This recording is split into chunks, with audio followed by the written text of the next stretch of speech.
Hello friends, welcome to my channel tech classes. तो इस video में हम कंटिन्यू करेंगे वर्किंग विद बिग डेटा। इससे पिछले वीडियो में मैंने बताया था गूगल फाइल सिस्टम के बारे में। तो इस वीडियो में हम देखेंगे HDFS मतलब Hadoop distributed file system.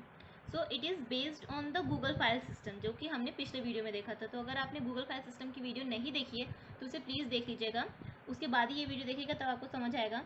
So it is based on, यहाँ पे मैं पॉइंट लिख देती हूँ सारे इसके जो इंपॉर्टेंट पॉइंट हैं। Based on the GFS Google File System and provides, इसके तो नाम में ही है distributed, provides a distributed file system, जो कि गूगल फाइल सिस्टम भी प्रोवाइड करता है। Distributed file system. सो इसमें थोड़ा सा बस डिफरेंस है कि इसका डिज़ाइन थोड़ा सा चेंज है। So it is design to run on large clusters, or we can say that thousands of computers. Okay तो इसको इस तरह से डिज़ाइन किया गया है कि इसको रन किया जा सके लार्ज क्लस्टर्स के ऊपर। So it also usage a master slave architecture, जैसा कि हमने देखा था GFS में। GFS में क्या था, मास्टर और चंक सर्वर्स थे, मल्टीपल चंक सर्वर्स थे। ओके सो यहाँ पे भी मास्टर है और स्लेव आर्किटेक्चर है। So also it uses a master slave architecture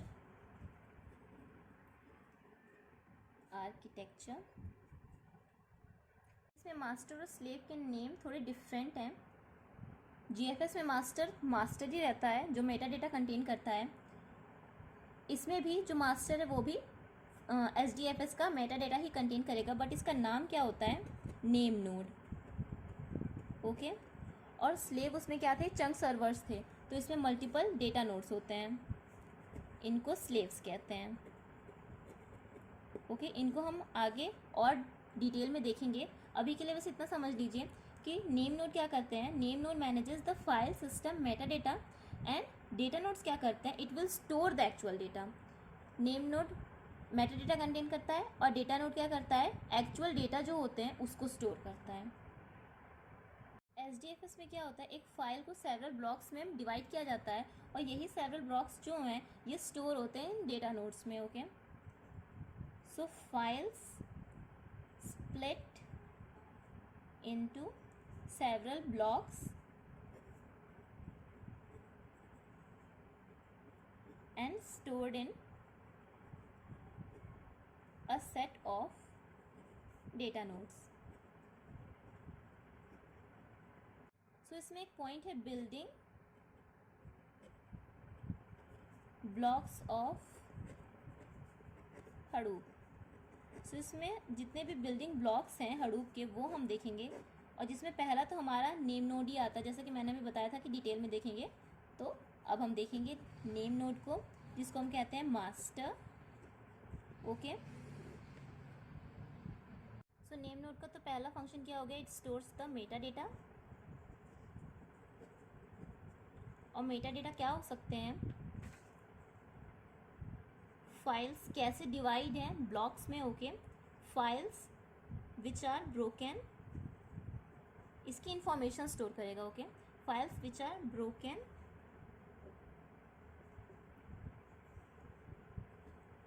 down into file blocks, और कौन से डेटा नोड कौन से ब्लॉक को स्टोर किया है इसकी इंफॉर्मेशन को भी स्टोर करेगा। विच nodes store those blocks and the overall health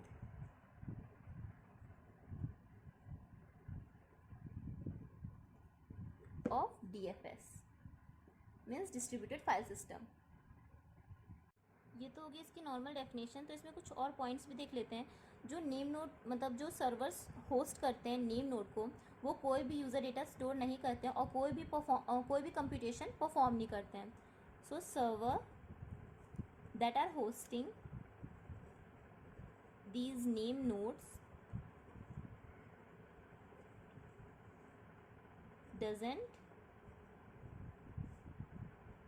store user data, any user data, or perform any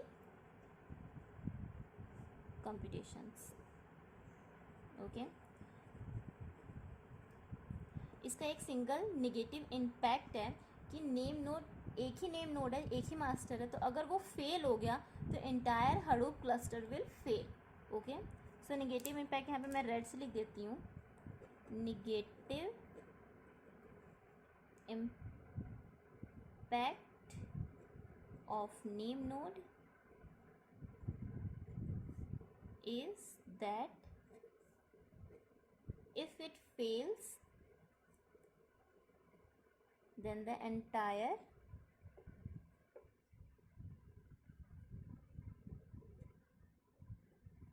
Hadoop cluster will fail. Okay, next देखते हैं डेटा नोड। सो सेकंड देखते हैं डेटा नोड, जो कि क्या है, slave. So data node stores the actual data, जैसा कि मैंने बताया था, एक्चुअल डेटा जो यूज़र डेटा होता है, फाइल्स होते हैं, ये स्टोर कौन करता है, जो डेटा नोड्स होते हैं वो। Actual data client can communicate directly with the data nodes, okay, to perform operations, communicate, sorry यहाँ पे बोलते हुए स्पेलिंग थोड़ी मिस्टेक हो जाती है मेरे से, उसके लिए sorry. Directly with the data node, okay. इसका एक और फंक्शन है, it performs reading writing operations, reading and writing operations. किस पे, जो ब्लॉक्स हैं, जो फाइल्स जो डिवाइड होते हैं सेवरल ब्लॉक्स में, उन पे ये reading and writing operation perform करता है, HDFS blocks, on the request of clients, okay, to actual files.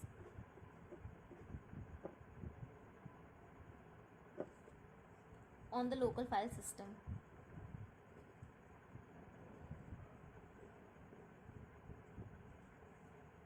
सो एक फाइल सिस्टम में मल्टीपल डेटा नोड्स होते हैं, तो एक डेटा नोड दूसरे डेटा नोड से कम्युनिकेट कर सकता है to replicate its data blocks. Replicate मतलब डुप्लीकेट, मतलब उसका कोई कॉपी बनाना, तो वो कम्युनिकेट कर सकते हैं एक डेटा नोड दूसरे डेटा नोड से। तो ये भी मैं यहाँ पे लिख देती हूँ, can communicate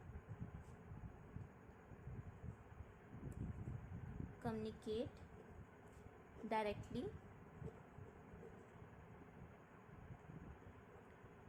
with other data node to replicate its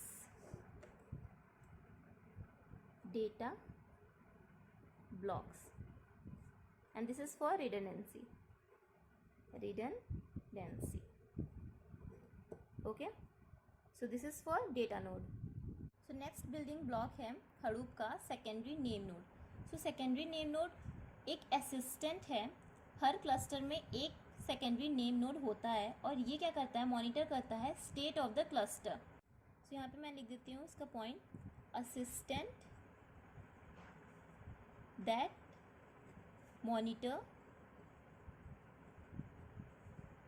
monitors the state of the cluster, each cluster, her cluster में एक सेकेंडरी नेम नोड तो होता ही है, हैज़ वन SNN, यहाँ पे मैं शॉर्ट फॉर्म में लिख देती हूँ SNN, ओके। और ये जो SNN है ये कम्युनिकेट कर सकता है नेम नोड से, सो ये अटैच होता है नेम नोड से, okay. It can communicate with the name node to take snapshot of the HDFS metadata. Secondary name node snapshot ले सकता है उस मेटा डेटा का जो मेटा डेटा नेम नोड में स्टोर है at particular intervals, and that intervals is defined by the cluster configuration, okay. तो यहाँ पे मैं लिख देती हूँ, communicates with name node to take snapshots of HDFS metadata, okay, and at intervals which are defined by the cluster configuration. at intervals defined by the cluster configuration, and taking these snapshots will minimize the downtime and loss of data. So snapshots helps in minimizing the downtime and loss of data. Okay, so next building block है fourth, job tracker. Job tracker.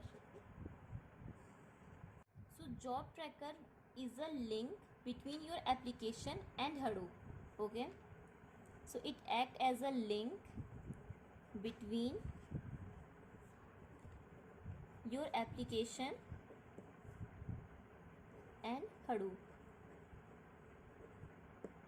Okay, so job tracker का क्या function रहता है? It will determine the execution plan by determining which files to process, मतलब कौन सी file को process करना है, किस नोड को असाइन करना है, कौन सा टास्क, और ये मॉनिटर करेगा सारे टास्क को जो भी रन कर रहे हैं. ओके, तो यहाँ पे मैं लिख देती हूँ जैसे मतलब हम लोग, और ये सब कब होगा? जब हम अपने जो कोड है वो सबमिट करेंगे क्लस्टर को. तो यहाँ पे लिख देते हैं it determines the execution plan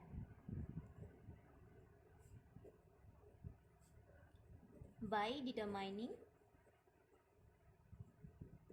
क्या क्या files to process, which files to process. Okay, next assign nodes, ये भी इसका एक फंक्शन है. assign nodes to different tasks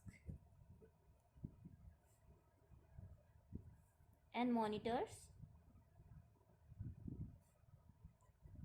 all tasks as they are running.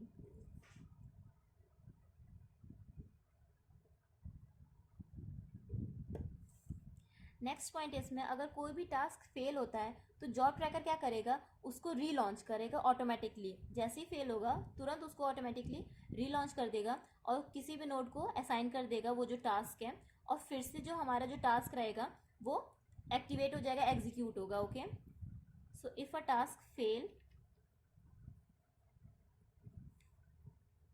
it will automatically relaunch the task. Okay, so job tracker जो है ये मतलब हर पर क्लस्टर पे एक ही जॉब ट्रैकर होता है. Okay, so every cluster has only one job tracker. Has only one job tracker. So next and last building block है Hadoop का task tracker. Task tracker. तो टास्क ट्रैकर, जैसे कि हमने यहाँ पे जॉब ट्रैकर के बारे में बात की थी, assign nodes to different task. So जो टास्क परफॉर्म करते हैं, जो नोड्स जो टास्क परफॉर्म करते हैं उन्हें हम टास्क ट्रैकर कहते हैं. ओके, सो जॉब ट्रैकर क्या करता है? उसका एक और मतलब फंक्शन है. जॉब ट्रैकर का एक और फंक्शन है. It is the master overseeing the overall execution of a map reduce job. So it will also control the task tracker. task tracker task को ट्रैक करेगा, परफॉर्म करेगा, और उसके साथ साथ जॉब ट्रैकर को हार्ट बीट भेजेगा. हार्ट बीट से यहाँ पे मतलब है मैसेज भेजना. ओके, कम्युनिकेट करेगा by sending heartbeat to the job tracker. Okay, so its responsibility, one of the main responsibility is to constantly communicate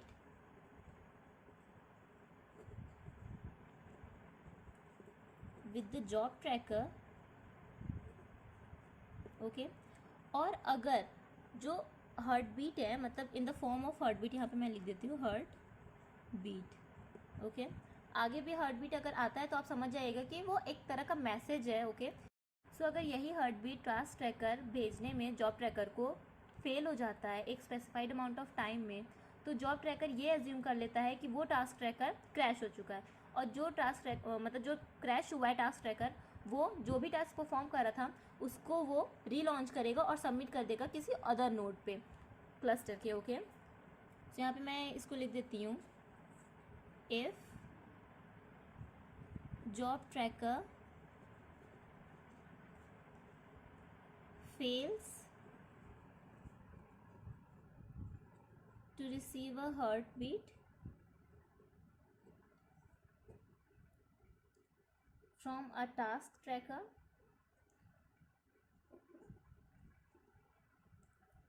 within a specified amount of time, then what it will do? It will assume the task tracker, okay, has crashed and will resubmit the corresponding task to other nodes in the cluster.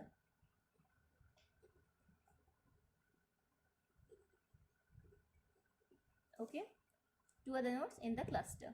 So ये 5 building blocks थे Hadoop के. So this is the architecture of HDFS. Here is the client, job tracker.